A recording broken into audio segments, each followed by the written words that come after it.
परमेश्वर के वचन में चलेंगे। लूका की पत्री निकालेंगे, लूका की किताब, मत्ती, मरकुस, लूका, ये 4 पत्रियां हैं। और यूहन्ना, जो मेनली यीशु मसीह के बारे में, उसके पैदाइश, उसके रहना, उसका चलना, उसका प्रचार, उसके कार्यों के बारे में हमारे सामने बताते हैं, प्रस्तुत करते हैं कि यीशु मसीह जब आया था, जब कैसे वो पैदा हुआ था, कैसे वो रहा था, उसने क्या बोला था, उसने क्या खाया था, किन लोगों के साथ वो रहा था। हर एक चीज़ ये 4 गॉस्पल्स में आपको मिलेगी। और कई बार आपको लगेगा कि ये चारों गॉस्पल्स काफ़ी सिमिलर हैं, लेकिन अगर आप इसकी ज़्यादा स्टडी करना चाहेंगे और जब आप पढ़ने की कोशिश अगर करेंगे, इस बात को समझने की कोशिश करेंगे, तो आप रियलाइज़ करेंगे ये सिमिलर लगती है ऑन द सरफेस, लेकिन अगर आप इसके डीप लेवल में जाकर के समझेंगे तो हर किताब, मत्ती, मरकुस, लूका, यूहन्ना, ये चारों गॉस्पल्स अपने अपने स्टैंडर्ड से बहुत ही डिफरेंट एस्पेक्ट यीशु मसीह का बताते हैं। और हम लूका की किताब से आज पढ़ रहे हैं, और मेरे साथ निकाल लीजिए उसका 6वां अध्याय। और यहां पर यीशु मसीह प्रचार कर रहा है, और ये प्रचार मेरा लीस्ट फेवरेट प्रचारों में से है, क्योंकि मैं जल्दी इस बात को प्रचार नहीं करना चाहता हूं, क्योंकि मैं जानता हूं कि खुदा मेरे साथ फेथफुल रहा है और मैं उसके साथ पूरी कोशिश करता हूं। वैसे ही आप उसके साथ फेथफुल रहे हैं, आप अपनी तरफ से पूरी कोशिश करते हैं। And I don't want to bring judgement to anyone, और किसी तरीके से मैं किसी को जज नहीं करना चाहता हूं, लेकिन परमेश्वर ने मुझे ये वचन दिया और बार बार ये वचन मेरे दिमाग में आ रहा था। है तो ये मेरा 2018 का लिखा हुआ वचन, लेकिन बार बार मुझे रह करके समय दर समय मुझे ये बार बार वचन याद आ रहा था। और मैं सोचा था कि मैं इस वचन को क्यों प्रचार करूं और क्यों इस समय, और मैं अपने अंदर से इस बात का क्वेश्चन उठा रहा था और बार बार मांग रहा था, परमेश्वर मुझे कुछ नया बताइए, कुछ बताइए, कुछ दिखाइए। लेकिन परमेश्वर मुझसे चाह रहा था और उसकी मर्जी है कि मैं आपके साथ ये वचन आज बांटूं। और ये वचन बड़ा साधारण सा वचन है, जो आपने बहुत बार ऐसे ही सुना होगा और पढ़ा भी होगा, और इसके ऊपर आपने इसको अमल भी किया है। यह है लूका 6 और उसकी 38वीं आयत, 6 and 38। दिया करो तो तुम्हें भी दिया जाएगा, लोग पूरा नाप दबा दबा कर और हिला हिला कर और उभरता हुआ तुम्हारी गोद में डालेंगे, क्योंकि जिस नाप से तुम नापते हो उसी से तुम्हारे लिए भी नापा जाएगा। ये वर्स आई एम श्योर आप सब ने सुनी है, और इस वर्स को नहीं भी सुनी है तो आपने इसको अपने लिटरली आपने नहीं बाइबल से पढ़ी है तो कहीं ना कहीं किसी ना किसी ने वचन में शेयर करा होगा। ऑफरिंग के टाइम, टाइदिंग के टाइम एग्जॉल्ट करते हुए आपने इस वचन को सुना होगा, और इस वचन को आपने सुन करके उसको अमल भी किया होगा। आई एम श्योर आपने उसको अमल भी किया होगा, उसको मानते हैं और उसी हिसाब से आप देते हैं। और जब मैं इस बात को पढ़ रहा था, जब मैंने इसको एक्चुअली में सिर्फ पढ़ा ही था, तो मेरे अंदर एक बात आई थी कि this is like a rule जो यीशु मसीह बता रहा है ना। एक रूल है खुदा को इम्प्रेस करने के लिए, खुदा को खुश करने के लिए, कि खुदा बता रहा है कि तुम ऐसा करो तो तुम्हें ऐसा ऐसा मिला जाएगा, ऐसा होएगा, ऐसा तुम ऐसा दो। और कई बार हम भी ये चीज को मान लेते हैं कि हमें देना जरूरी है, हम दें तो ही हमको मिलेगा, दो तो तुम्हें दिया जाएगा जैसा लिखा है। तो अगर हम नहीं देंगे तो हमारे पास विपत्ति आएगी, हम नहीं देंगे तो हम नहीं देंगे, बोएंगे चर्च में टाइट ऑफरिंग ये सब नहीं करेंगे तो हमारे पास बचेगा नहीं। Right on the surface that is exactly the point, है ना, बिल्कुल एग्जैक्टली यही पॉइंट है। और कई बार हम इसको एक रूल अपने अंदर समझ करके उसको बस फॉलो करते चले जाते हैं। लेकिन मैं आपको बताऊं, यीशु मसीह की आप अगर जीवन पढ़ेंगे तो अक्सर जितने रूल फॉलोअर्स थे उनके ऑपोजिट ही बात करता था, है ना। आपने इस चीज को एक्सपीरियंस कर लिया है, सुन लिया है, वचनों में पढ़ लिया है अपने आप से कि जितने भी रूल बनाने वाले और रूल फॉलोअर्स थे उनको वो बताता था कि रूल वाले काम हमसे ना करवाओ। जैसे सबत के दिन ये नहीं हमको ना बताओ कि सबत क्या है क्या नहीं है, किस दिन खाना है, किस दिन फास्ट करना है, किस दिन नहीं करना है। Jesus was not very much into rule, तो वो रूल हमें क्यों सिखाएगा, है ना। वो वो इसलिए नहीं यहां पर ये बता रहा है कि हम दें तो हमें मिलेगा, इसको हम एक रूल मान ले और ताकि हमारे पास किसी चीज की कमी ना रहे, लेकिन वो बता रहा है कि हमने एक काइंड ऑफ अपने दिमाग में ये चीज बना ली है। इस बात को पढ़ करके, इस बात को, इस वचन को ग्रहण करके हमने अपने दिमाग में ये बात बना ली है कि हम देंगे तभी हमको मिलेगा, तभी हमारा प्रमोशन होगा, हम देंगे तभी हमारा इंक्रीमेंट आएगा, हम देंगे तभी हम घर खरीद पाएंगे। But let me tell you, this is not a rule. ये कोई तरीके का रूल नहीं है, ये किसी भी तरीके का आप हिंदी में क्या बोलते हैं, रूल को मैं स्ट्राइक नहीं कर रहा, नियम नहीं है कि आप कहो कि मैं ये करूंगा तो ही मुझे मिलेगा, ये करूंगा तभी मुझे ये चीज मिल पाएगी। But let me tell you, God is not into rules. खुदा नियमों को नहीं बनाता है। खुदा, अगर मैं आपके साथ अभी वचन में आगे बात करूंगा, और खुदा आपको दिखाएगा और सिखाना चाहता है, सिर्फ रेसिप्रोकेट करना नहीं, अदले बदला करना नहीं कि तुमने हमको दिया तो हम तुम्हें देंगे, तुम हमको दोगे तो हम तुम्हें देंगे, है ना। हमारी तो टेंडेंसी एक जीवन में हमारी ये होती है कि हमको उन्होंने हमारे बर्थडे पे ये गिफ्ट दिया था तो हम भी उनको गिफ्ट देंगे, भाई ऐसे नहीं जा सकते, इतने का था लगभग तो हम भी इतने का ही गिफ्ट देंगे, है ना। अदला बदली अभी भी कहीं ना कहीं वो बार्टर सिस्टम पहले जमाने में चलता था, लेकिन हमारे माइंडसेट्स में आज भी चलता है, और स्पेशली चर्च को लेकर के चलता है, खुदा को लेकर के चलता है कि खुदा को हम देंगे तो ही हमको मिलेगा, खुदा के भवन में लाएंगे तभी हमको मिलेगा।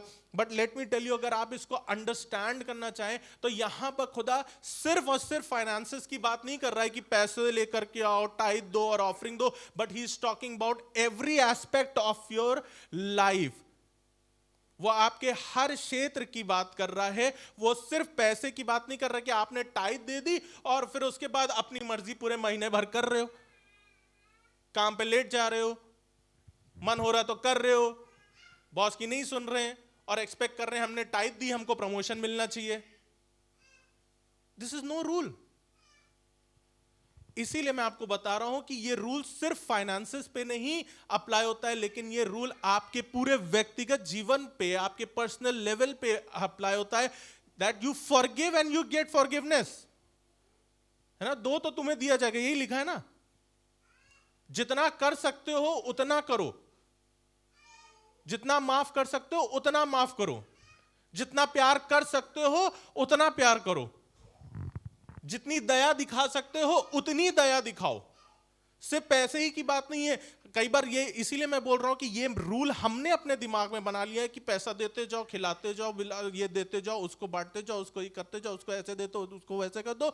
बस पैसे से हमने इस रूल को बना लिया कि अब देखना हमारे पास आता जाएगा, अब देखना हमने ये बिल्कुल SIP कर दिए कि हमने 10% दिया और 20% रिटर्न आएगा हमारे पास, है ना। अब हमने अपना इन्वेस्टमेंट कर दिया, अब देखना आएगा। Yes, that is very much true कि आप खुदा के नाम से कुछ भी करेंगे, but let me tell you, कुछ भी करेंगे, just don't restrict it to finances. अपने इस बात को, परमेश्वर के वचन को सिर्फ फाइनेंसेस पे ही रिस्ट्रिक्ट ना कर दे, रोक ना दे, लेकिन इसको अपने हर क्षेत्र में अपनाने की कोशिश करें। मैं आपसे बहुत ज्यादा वचन नहीं बांटूंगा, बहुत लंबा सरमन मेरा नहीं है, लेकिन जल्दी से मैं आपको अपने फर्स्ट पॉइंट की तरफ ही लेकर के जाना चाहता हूं, जो कि हमें बताता है देने के बारे में। गिव।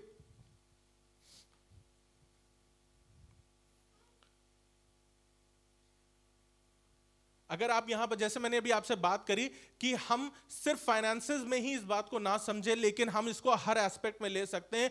आपके जीवन में किस चीज की कमी है या आप किस चीज को डिजायर करते हो, आप खुद सोचो। I am giving you 30 second और 20 सेकेंड।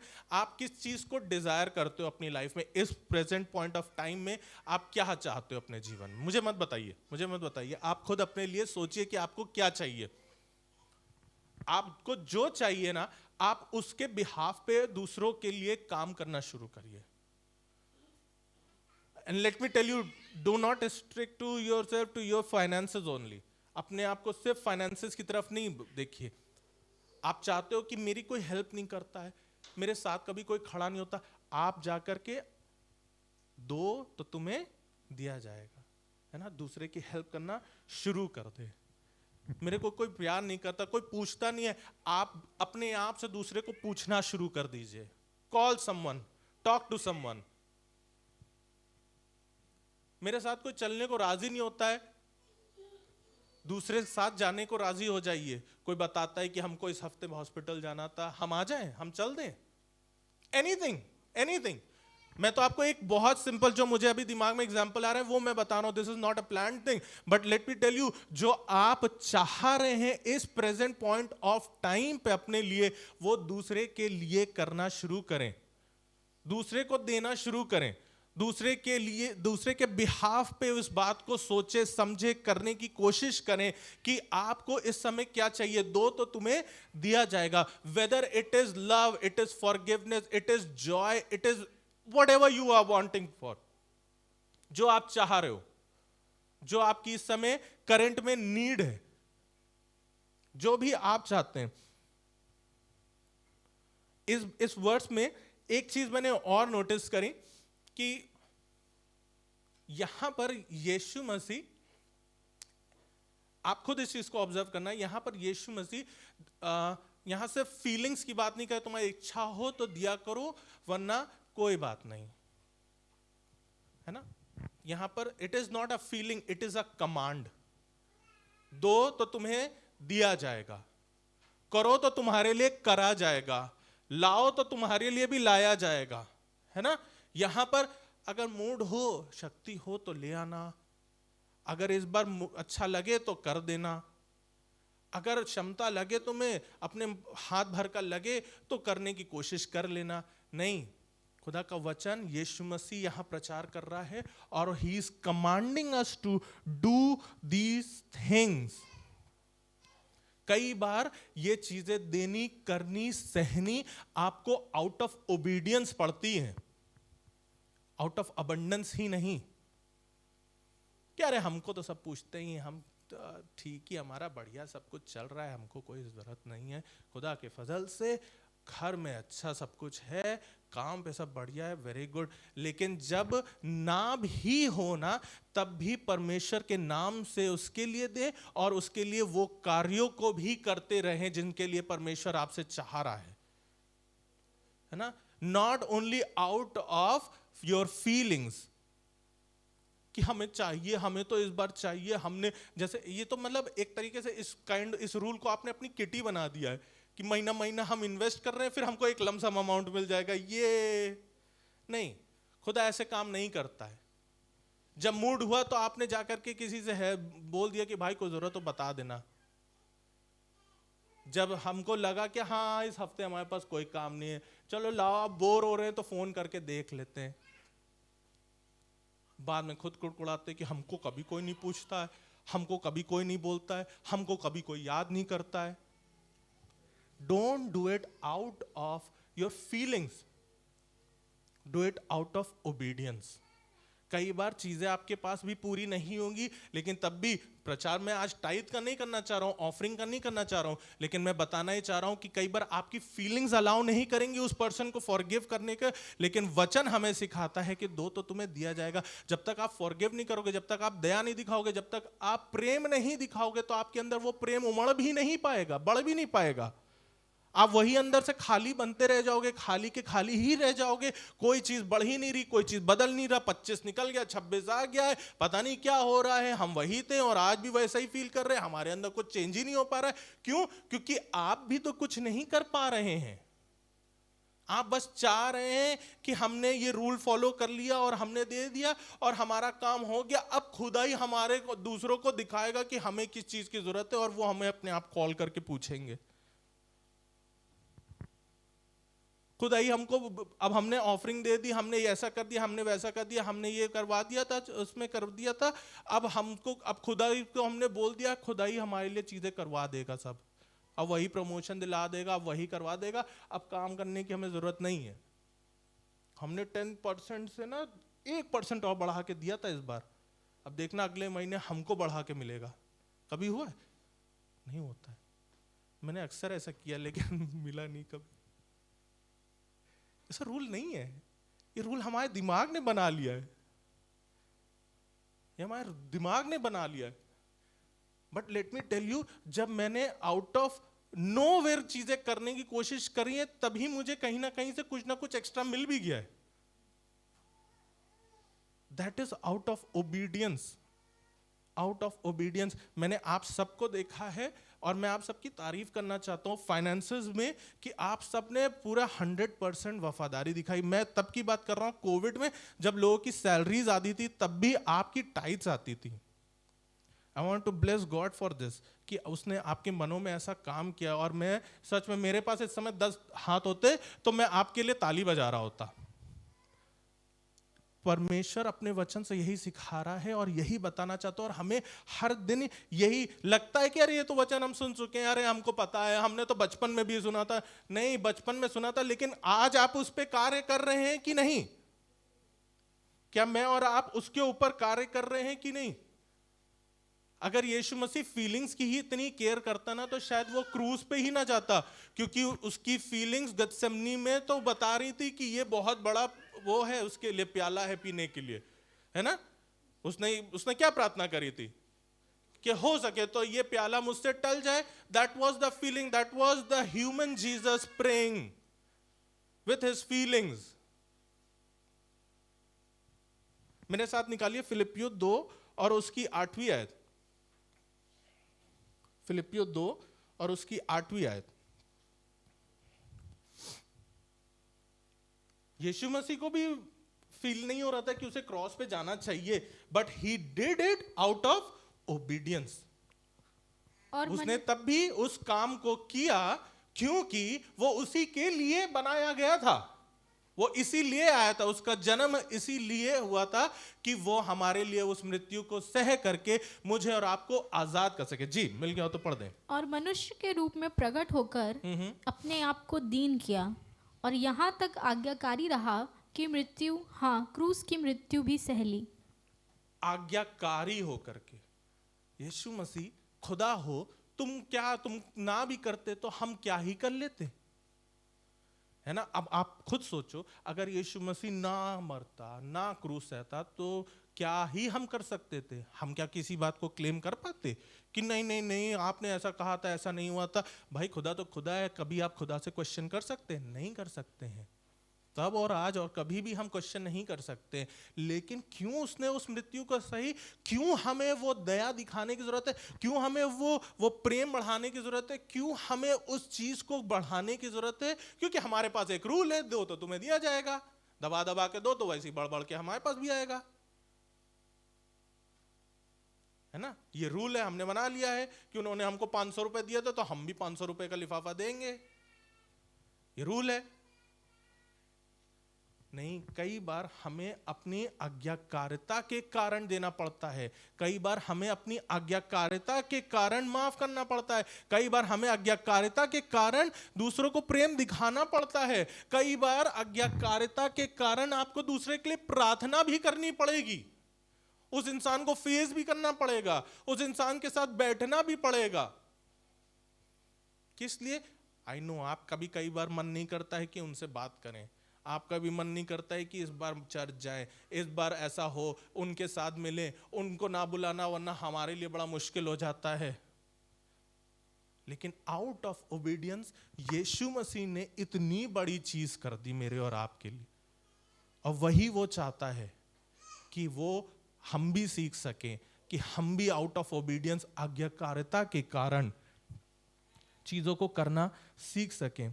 खुदा हमारे मोटिव्स को जानता है, मालूम है? वो हमारे मोटिव, उद्देश्य को जानता है कि आप किस उद्देश्य से दे रहे हो, आप किस उद्देश्य से उसके साथ जा रहे हो, आप किस उद्देश्य से उसके साथ खड़े हो, किस उद्देश्य से आप उसका सपोर्ट कर रहे हो। He knows the purpose, he knows the motive. मेरे साथ निकालिए यिर्मयाह 17। और खुदा हमारे उस सर्कमस्टांस को देखते हुए उस चीज का रिवॉर्ड देता है। यिर्मयाह 17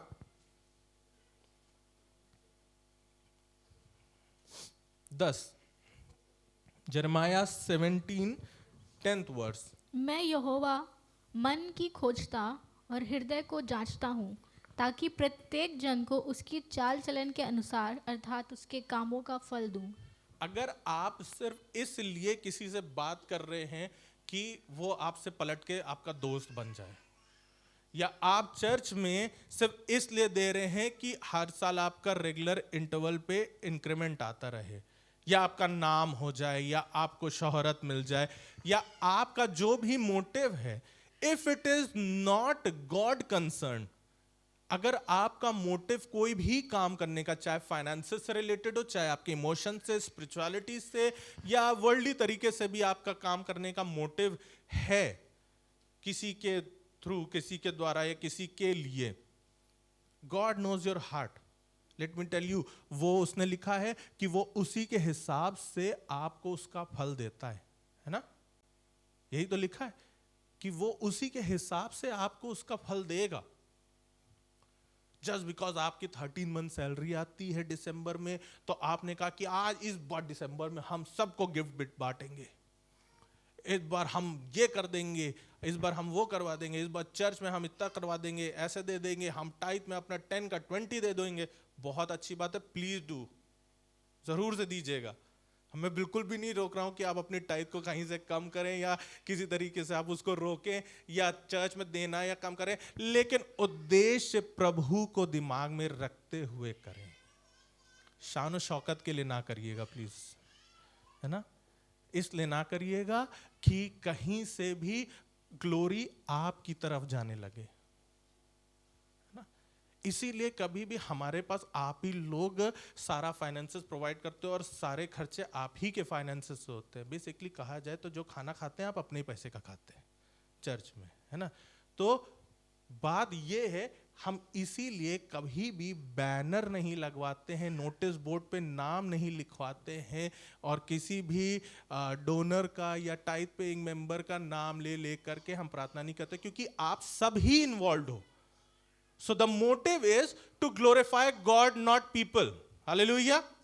हमारा उद्देश्य ये है, वचन का उद्देश्य ये है, वचन का पर्पस ये है कि महिमा खुदा को मिले, मुझे आपको कहीं से किसी इंसान को ना मिले, है ना? हमारा करना, हमारा किया जाना, हमारा जो भी आप करते हैं, मैं करता हूं, परमेश्वर के नाम से करें, उसके लिए करें, ना कि इससे किसी तरीके से आपको या आपका कोई पर्सनल बेनिफिट इससे हो जाए, या कोई मन्नत है, या कोई तरीके से आपने रूल बना लिया या टोटका बना लिया है कि देंगे इस बार हम पक्का देंगे। लेकिन जहां थोड़ी सी सकेती आई तो नहीं, जहां थोड़ी सी खटपट हुई तो अब हम नहीं बात करेंगे, इस बार हमको उन्होंने जवाब दे दिया था, अब कि हम उनका मुंह नहीं देखेंगे।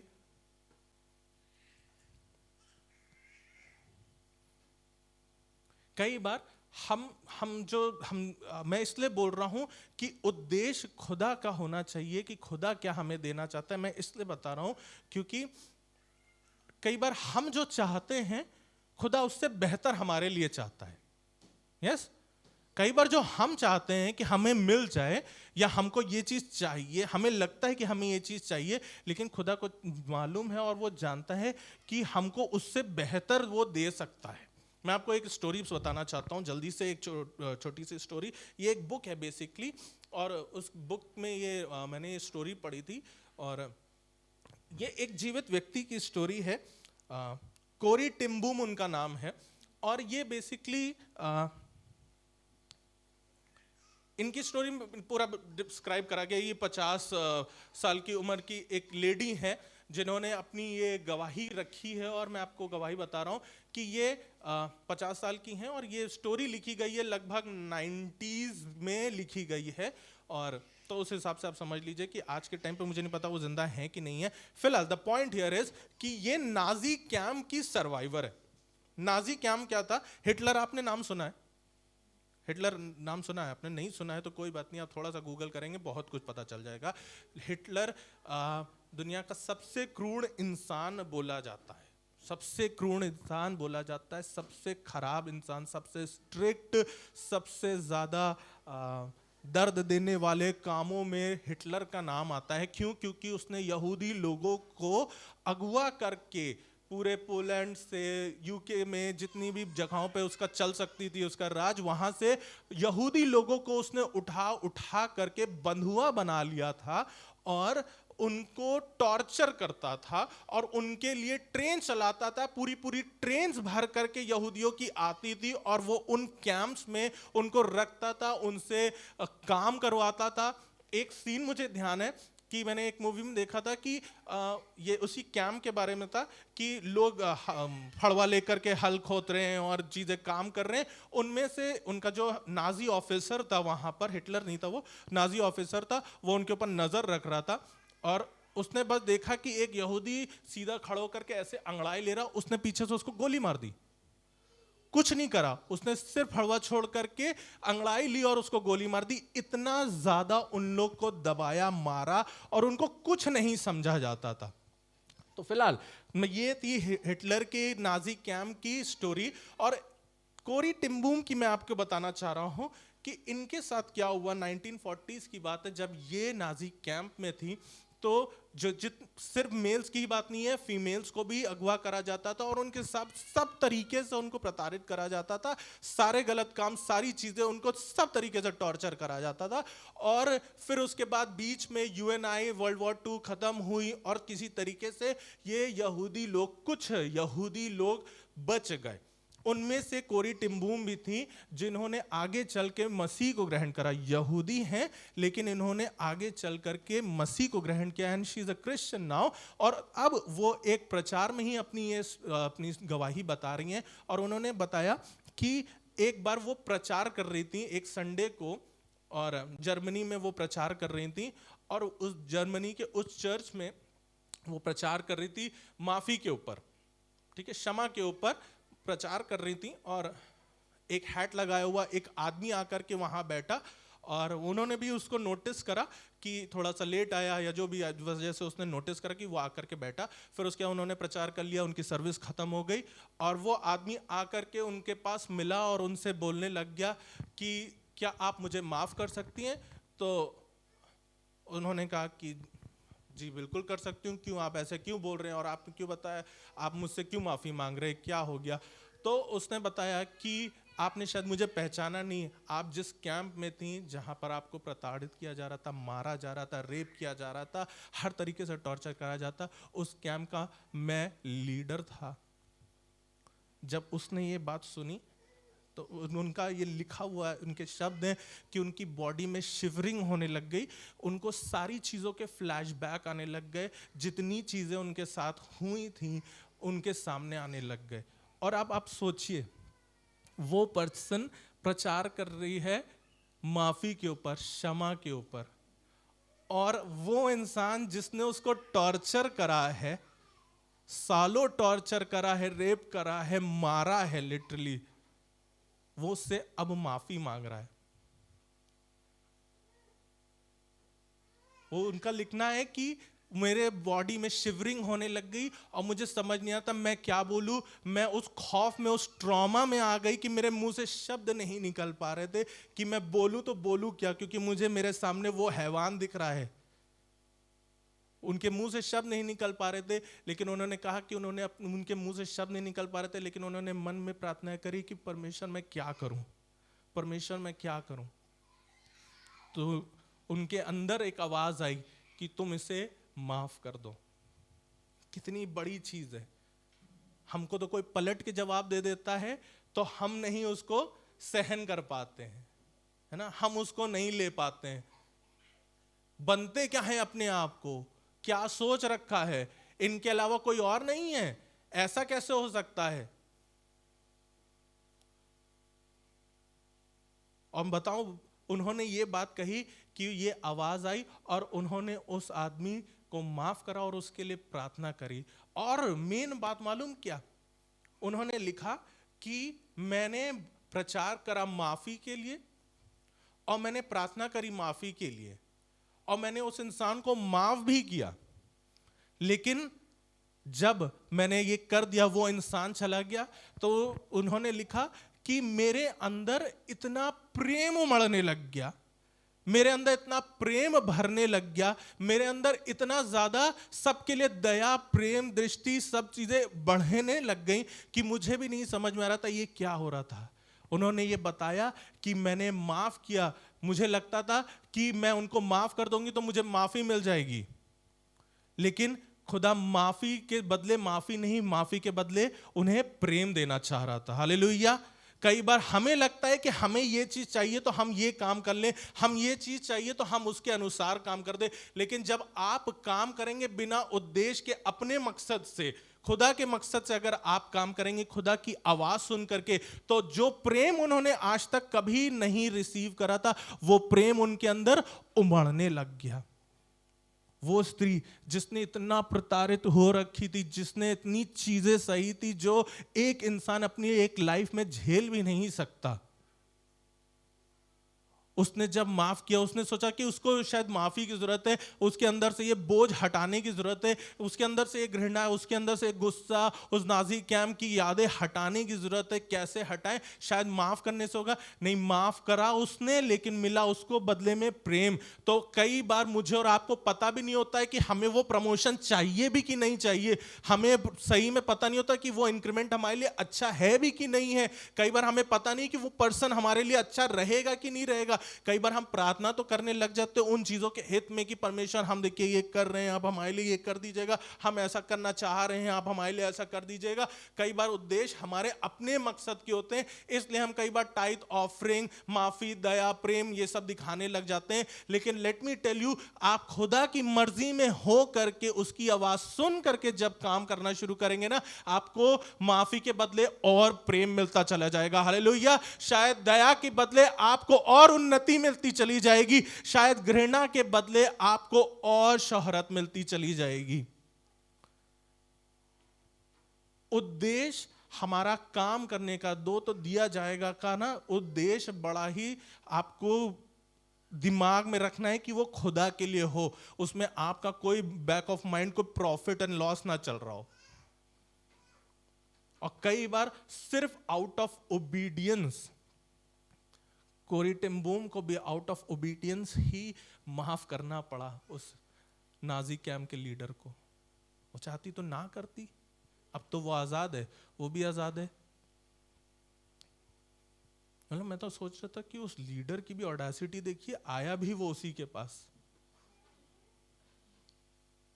अपने आप को इमेजिन करके देखिए कि आपको आज तक जिसने दुख पहुंचाया, अगर वो आपके सामने आकर के माफी मांगे तो आप क्या एक बार में माफ कर पाएंगे?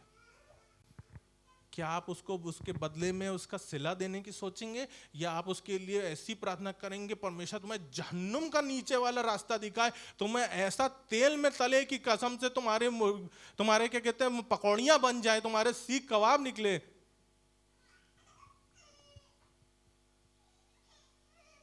है ना? कई बार तो मन में प्रार्थनाएं ऐसी आती हैं, ऐसी प्रार्थनाएं आती हैं, खुदा इनको आईना दिखा दे,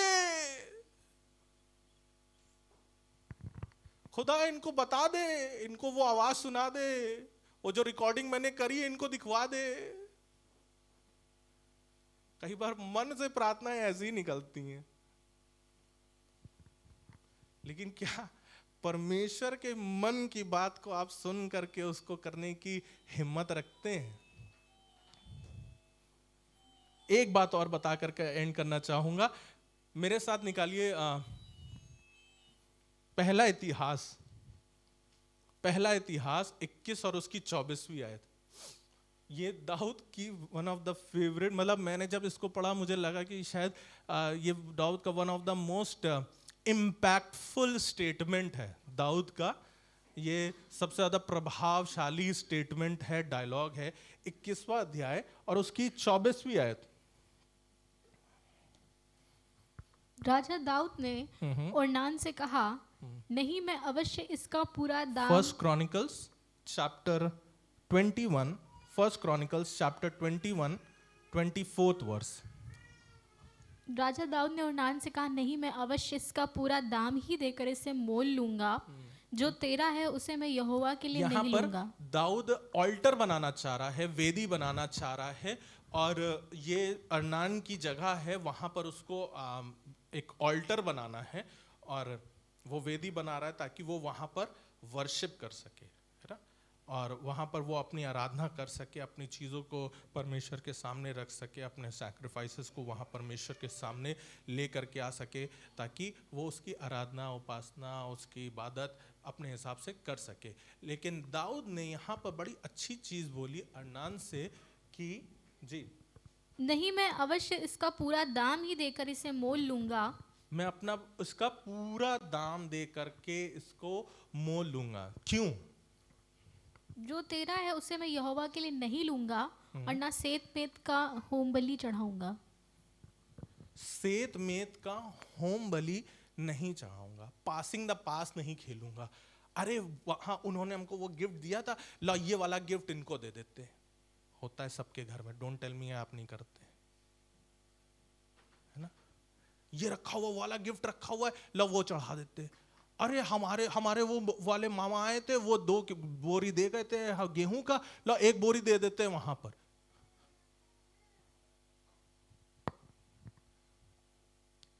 इंग्लिश में बहुत अच्छा लिखा हुआ है, offer the same type of the same place even when it's going to cost. जो उसको जिसकी उसको कॉस्ट ना पे करनी पड़े, ऐसी चीज वो प्रभु को नहीं चढ़ाएगा, है ना? क्या लिखा है इस वर्जन में? For I will not take that which is thine for the Lord nor offer burnt offering without cost.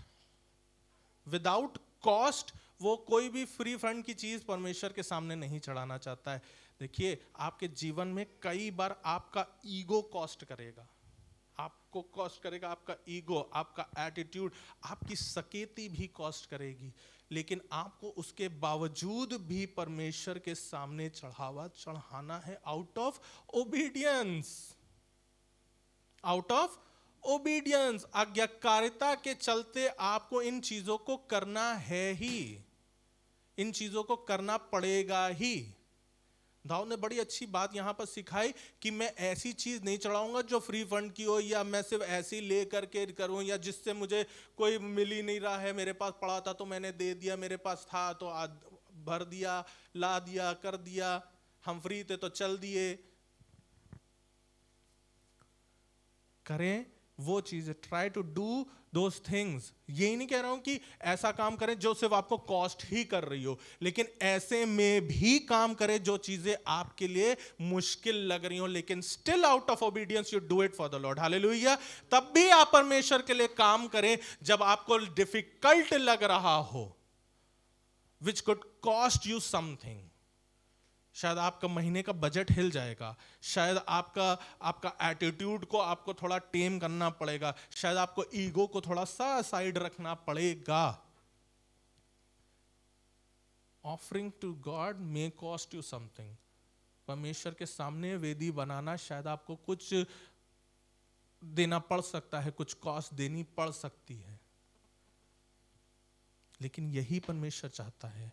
यीशु मसीह ने भी अपनी कीमत चुकाई, है ना? उसने भी तो आज्ञाकारिता के चलते अपनी कीमत चुकाई, तभी तो आज मैं और आप उसके नाम को लेकर के जय पा रहे हैं। सो डोंट थिंक कि 2 तो दिया जाएगा, ये रूल बना लिया और हम उसको फॉलो कर रहे हैं और हमारे साथ सही चल रहा है। 2 तब भी जब ना भी हो। और it is, let me tell you again, it is not only finances. जब आपका मूड खराब हो तब भी चर्च आइए, जब आपको फील ना हो रहा हो ना तब भी बात करिए,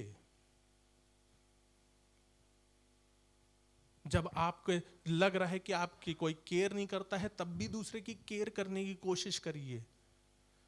डोंट थिंक कि हमारी तो कोई परवाह करता नहीं तो हम क्यों पूछे किसी को, हमको कोई बोलता है नहीं, हमसे तो कभी प्रार्थना करवाई नहीं तो हम अब क्यों करें प्रार्थना। This is what going to cost you.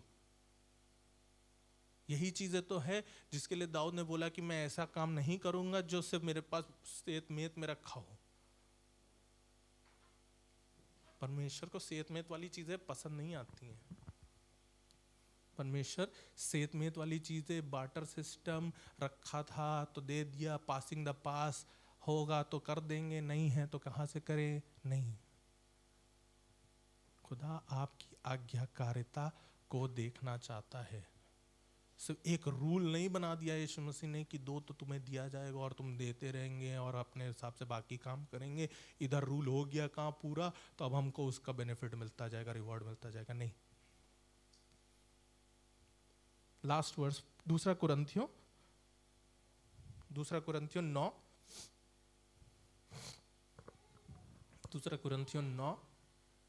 2 Corinthians 9 and 8th verse. परमेश्वर सब प्रकार का अनुग्रह तुम्हें बहुतायत से दे सकता है। दे सकता है ना? क्या दे सकता है? अनुग्रह बहुतायत से दे सकता है जी, जिससे हर बात में और हर समय सब कुछ जो तुम्हें आवश्यक हो तुम्हारे पास रहे। 9:8। और हर एक भले काम के लिए तुम्हारे पास बहुत कुछ हो। यही तो हर कोई चाहता है ना? यही तो हर कोई चाहता है कि हमारे पास सब कुछ हो। चलो बहुतायत से नहीं, लेकिन एटलीस्ट होना चाहिए कि दिन कट जाए, है ना? इतना होना चाहिए कि महीना पार हो जाए, इतना होना चाहिए कि हम अपना काम निपटा लें, है ना? और परमेश्वर सब प्रकार का अनुग्रह तुम्हें बहुतायत से दे सकता है, जिससे हर बात में हर समय सब कुछ जो तुम्हें आवश्यक हो, जो जो आपकी आवश्यकता है, जो जो आपकी नीड है। And let me tell you again, this is not only finances, है ना? अगर ये रूल सिर्फ फाइनेंसेस के लिए होता तो दुनिया का हर अमीर आदमी खुश भी होता।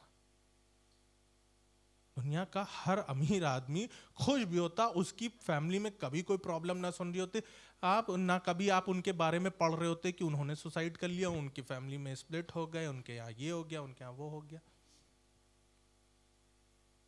और इसका दूसरा फ्लिप साइड जो मुझे अभी खुदा ने एक बात बताई, मेरे माइंड में आ रही थी कि मैं आपसे बोलूं या अपने लिए बोलूं कि जाओ अमीर होके देख लो ना, हो चर्च अमीर होके देख लो, पैसा कमा के देख लो।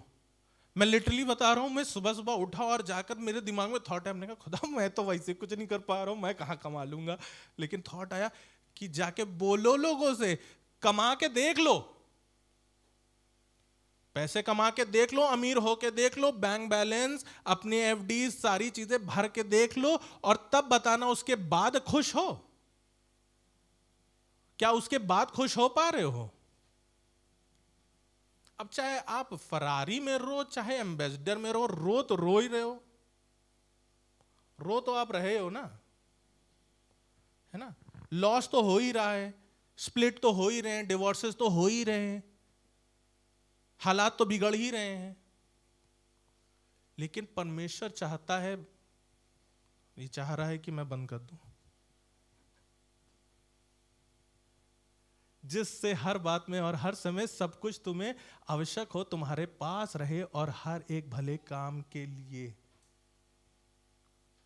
हर एक अच्छे काम के लिए, सब आपके पर्सनल मोटिव्स के लिए नहीं, आपके पर्सनल अपलिफ्टमेंट के लिए नहीं, लेकिन भले काम के लिए। परमेश्वर ने मुझे और आपको बनाया इसीलिए है कि अपने भले कामों के द्वारा हम लोगों को जीत सकें। हालेलुया, आप मानते हैं बात, है ना? इसीलिए परमेश्वर ने आपको अमीर घर में पैदा नहीं किया है ना? हर बच्चे का सपना होता काश कि मेरे माँ बाप बहुत अमीर होते हैं। इसीलिए नहीं पैदा किया कि आप भले काम करना शुरू करें और आप उन भले कामों के द्वारा उसके राज को बढ़ाते चले जाएं। हालेलुया। परमेश्वर के नाम से आप जो भी करोगे उसका प्रतिफल तो आपको मिलेगा ही मिलेगा। यही लिखा ना, दो तो तुम्हें दिया जाएगा, दबा दबा के दो तो तुम्हें भी वैसे दबा दबा के दिया जाएगा, है ना? बड़ा मतलब लग रहा था यीशु मसीह थोड़े मजे में बात कर रहे हैं यहाँ पर, लेकिन फैक्ट है ये। हम प्रार्थना करने जा रहे हैं। आज आपको जो चीज की नीड है, आज आपको जो चीज की नीड है ना, give it to God. God will show you कि आप उसके बदले में क्या कर सकते हैं।